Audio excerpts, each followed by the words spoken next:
welcome to my YouTube channel. Now guys, samahan niyo ako sa pagtatanim ng kamuting kahoy. At yung pagtatanim ng kamuting kahoy, kailangan suriin ng mabuti kung baka baliktad ang pagtatanim nyo.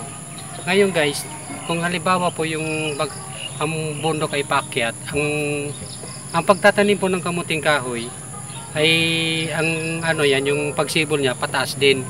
Kasi pag baliktad ang pagtatanim mo kagaya nito guys, ito yung sibol. Dito paakyat ang ganyan na pagtatanim.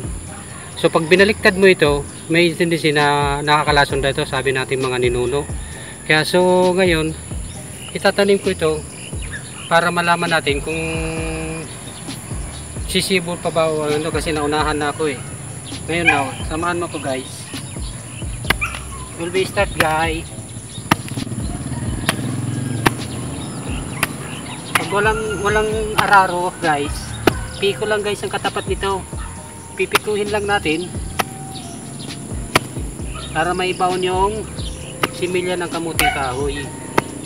Ganito lang yan guys. So yan o, titingnan pa rin para make it sure na tama yung pagtatanim mo, na hindi mabaliktad.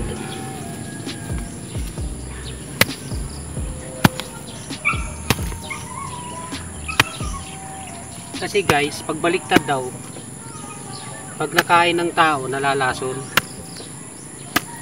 Kaya tayo, susunod lang tayo sa mga unang tao nung panahon pa na naladala natin ngayon. Ngayon, nasa atin na po yan kung susunod tayo. Pero ako susunod talaga ako sa mga mga nakakatanda sa atin.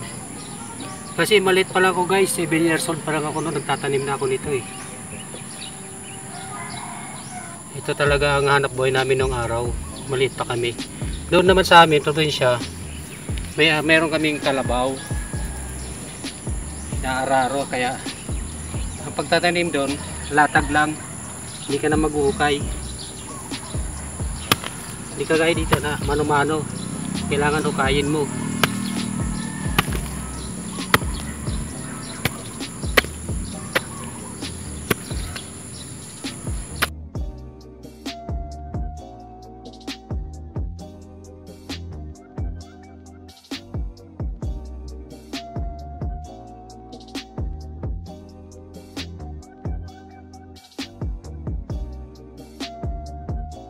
Kaya talaga guys, yung mga katulad ko na nagsasaka, yung mga baguhan lang, kailangan ititingnan na maigi pagtatanim nito para hindi nababaliktad.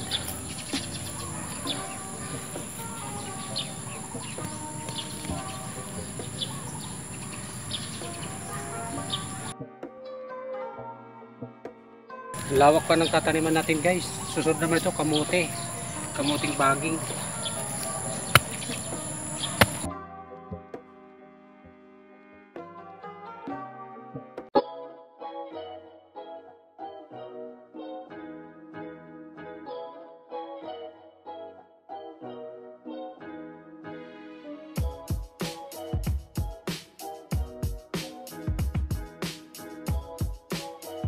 Madalis tumubugay yung sinunda mo kaysa sa itatanim natin eh.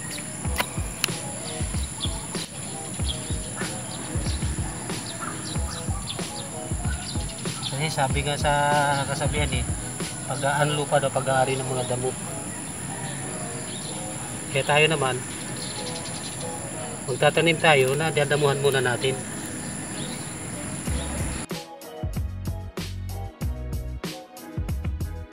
Para pagkain din, pag gusto mong kumain, magsasahing ka, lulutuin mo bago ka makakain. Ganito rin ang pagtatanim. Paghirapan mo muna bago mo makamit yung inaasam mo.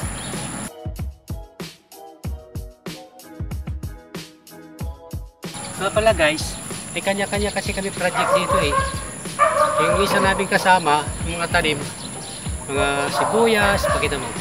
Mga sibuyas, pichay, kaway-kaway dyan.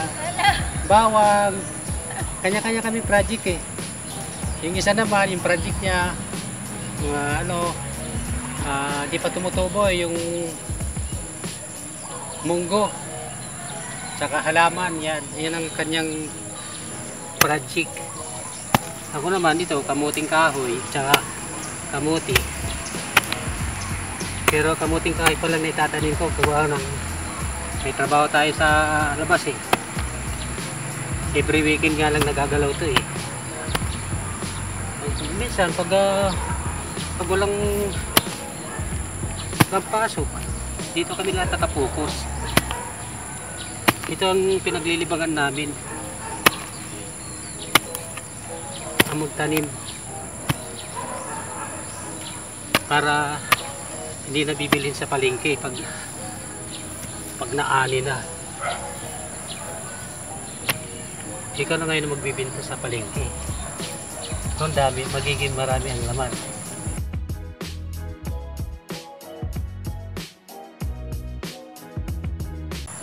May kahirapan din guys yung pagtatanim ng kasi yung wala pang sibol, sisilipin mo talaga na mabuti para hindi ka magkakamali. Kasi once na magkamali ka ng isang beses, pag nahalo yung hindi natin alam kung sino makakakain dun. Kaya nakakapinsala tayo sa kapwa natin. Kailangan maging maingat tayo sa pagtatanim nito. Masarap to guys, nakamuting kahoy kasi namin to, na-try na eh. Yung unang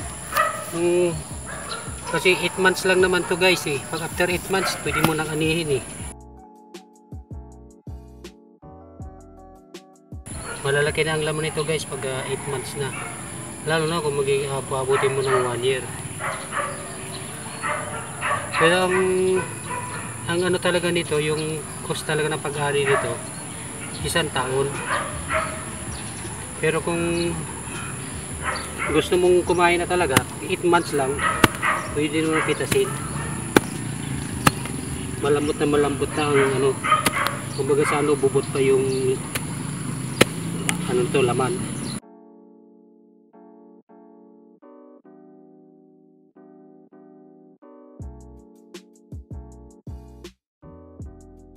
Yung mga magsasaka talaga ng totoo, alam na nila yan, hindi nila tingnan yan.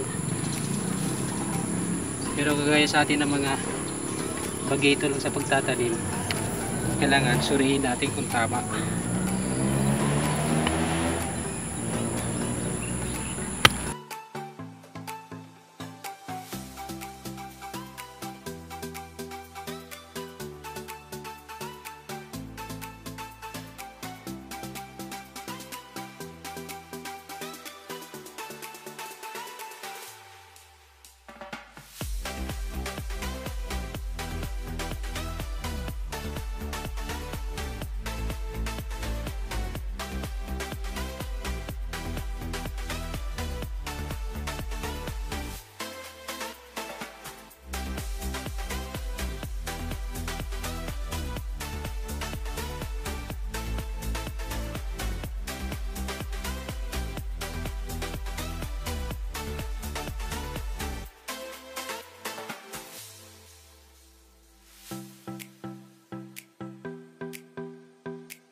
So, pang-apat pa lang na araw to, sumisibol na sila. Ayan Ito yung una kong tinanim na bago bumagyo.